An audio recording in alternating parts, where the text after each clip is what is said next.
तो आज हम लोग नोट करेंगे लॉन्ग आंसर टाइप क्वेश्चंस और ये हमारा होगा चैप्टर 12 साउंड्स। और इसके पहले के जो वीडियोज़ हैं उसका लिंक आपको मिल जाएगा डिस्क्रिप्शन बॉक्स में, वहाँ से आप चेकआउट कर सकते हैं। तो चलिए हम लोग स्टार्ट करेंगे। फर्स्ट क्वेश्चन हमारे पास आता है और यहाँ पे हम लोगों से कहता है explain briefly the mechanism of production of sound in human beings. यानी कि ह्यूमन बींग में जो साउंड प्रोड्यूस होता है उसका क्या मैकेनिज्म है वो हमको बताने हैं। हम लोग आंसर यहाँ पे नोट करेंगे। ह्यूमन बींग के पास जो होता है ना वॉइस बॉक्स हुआ करता है। तो नोट करेंगे हम लोग human has voice box to produce sound. The voice box has two vocal cords stretched across it in such a way that there is a narrow gap between them. यहाँ पे देखिए जो वॉइस बॉक्स होते हैं ना उसमें से to vocal cord हुआ करते हैं और जो वोकल कॉर्ड हुआ करता है वो आपस में इस तरह से स्ट्रेच होता है कि उसके के बीच में थोड़ा सा गैप होता है जिसको हम लोग क्या कहते हैं, तो यहाँ पे स्लिट कहते हैं।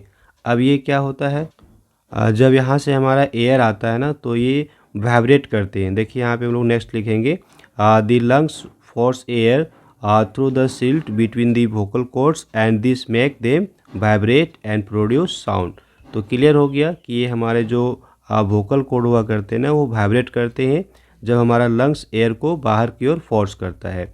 अब यहाँ पे लिखेंगे there are differences in sizes toughness and thickness of vocal cords in men, women and children.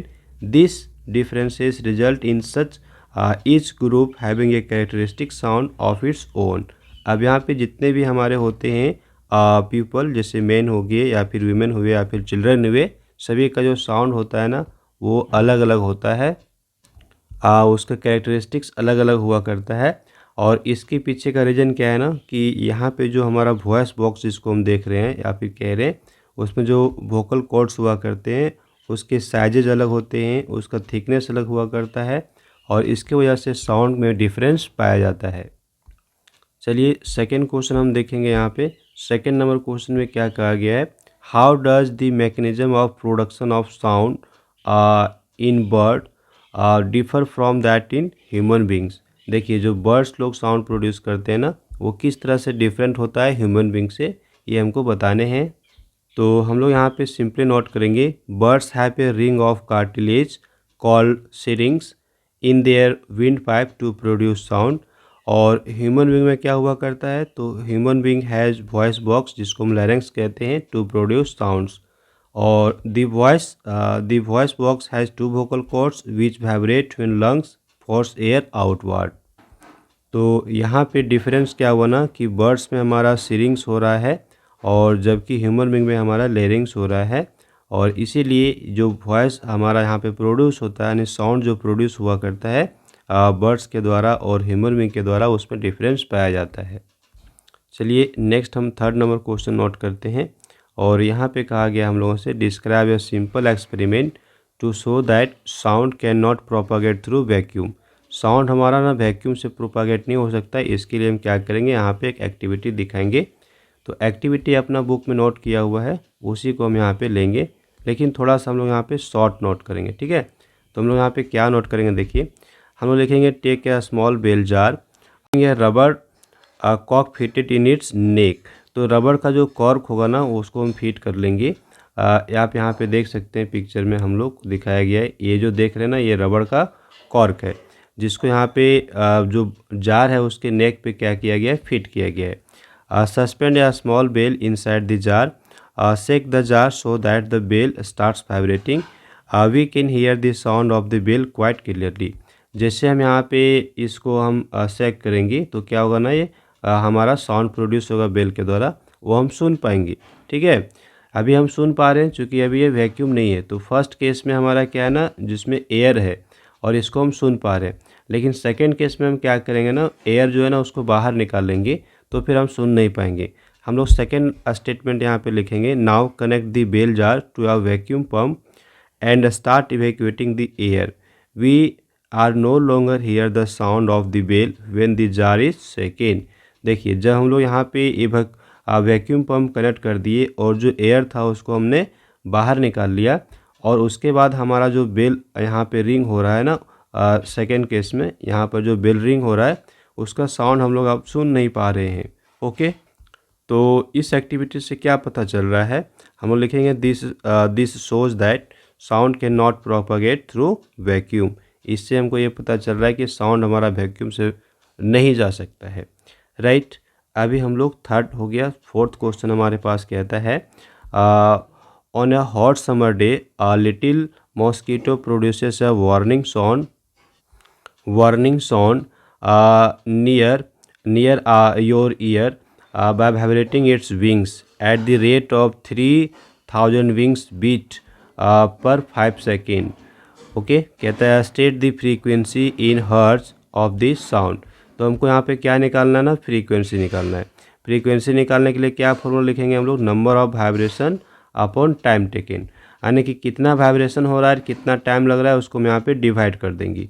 तो डिवाइड कर लिए, यहाँ पे लिखे हम लोग 3000 हो रहा है और हमारा टाइम कितना लिया हुआ है 5 सेकेंड। तो इसको हम डिवाइड कर दिए तो हमारे पास क्या आ गया, हमारा आ गया 600 हर्ट्ज। तो 600 हर्ट्ज हमारा क्या हो गया ना, आंसर हो गया। बस सिंपली हमको यहाँ पे डिवाइड करना है कि कितना हमारा वाइब्रेशन हो रहा है, कितना हमारा यहाँ पे टाइम लग रहा है। तो नंबर ऑफ कंप्लीट ऑक्सीलेशन, उसी को हम वाइब्रेशन कह रहे हैं। तो ये भी हमारा क्वेश्चन ईजिली था, यानी ईजिली सॉल्व हो गया। और फिफ्थ नंबर क्वेश्चन कहता है explain we always hear the thunder a little after we see flash of lightning. देखिए हम लोग ना थंडर थोड़ा सा देर से सुनते हैं, जब हम लोग फ्लैश पहले देख लेते हैं। तो इसके पीछे का रीज़न क्या है, यहाँ पे ये बताना चाह रहा है कि साउंड का जो स्पीड है ना वो कम होता है लाइट के स्पीड में। हम लोग यहाँ पे नोट कर देंगे the speed of sound is nearly 1 million times faster than the sound. Hence when lightning and thunder occur together the flash of lightning that is light reaches first. जो lightning होता है ना उसका जो फ्लैश है वो पहले हमारे पास पहुंच जाता है, क्योंकि स्पीड यहाँ पे साउंड का ज़्यादा है। तो ज़्यादा स्पीड होने की वजह से वो हमको हमारे पास पहले पहुंचता है। तो लिखेंगे therefore we hear the thunder a little later after seeing the flash of light. तो लाइट का स्पीड ज़्यादा होने के पहले वजह से हम लोग लाइट को पहले देखते हैं और साउंड को थोड़ा देर बाद सुनते हैं, चूँकि उसका स्पीड कम होता है। वो एक ही बार प्रोड्यूस होता है, लेकिन अब वो हमारे पास पहुंचने में उसको क्या होता है ना, टाइम का डिफरेंस लग जाता है। अब हमारे पास आता है 6 नंबर क्वेश्चन। यहाँ पे हमको डिफाइन करने हैं लाउडनेस और पिच को डिफाइन करना है। तो आइए हम यहाँ पे डेफिनेशन नोट करेंगे। हम लोग लिखेंगे लाउडनेस के बारे में, the amplitude of a sound determines it's loudness. जो साउंड है उसका जो एम्पलीट्यूड है ना उसके लाउडनेस को डिटरमाइन करता है। More the amplitude of vibration of the more the amplitude of vibration of the sound louder is the sound produced। Pitch के बारे में क्या लिखेंगे, pitch of a sound describe the shrillness और flatness of the sound. Higher the pitch means shriller sound while lower pitch means flatter sound. The frequency determines pitch of a sound. देखिए जो pitch होता है वो frequency से determine होता है और जो लाउडनेस होता है वो एम्पलीट्यूड डिटरमाइन करता है। अब यहाँ पे सेकेंड बी नंबर पे हम लोग नोट करेंगे loudness of the sound increases when amplitude increases, pitch of the sound increases when frequency increases. तो पिच बढ़ने फ्रीक्वेंसी बढ़ने से हमारा पिच बढ़ेगा और एम्पलीट्यूड बढ़ने से हमारा यहाँ पे लाउडनेस भी बढ़ जाएगा। ओके, तो लास्ट क्वेश्चन हमारे पास होगा यहाँ पे 7th नंबर, और यहाँ पे हम लोगों से कहता है why is noise pollution regarded as harmful for human beings. हम लोग यहाँ पे आंसर करेंगे। तो यहाँ पर मैं 3 पॉइंट्स नोट किया हूँ, आप यहाँ पे कुछ और भी पॉइंट्स नोट कर सकते हैं। तो इसमें हमने यहाँ पे नोट किया है noise pollution regarded as harmful for human beings because it causes lack of sleep, hypertension, nervousness, anxiety, decrease in ability to memorise and extreme emotional behaviour.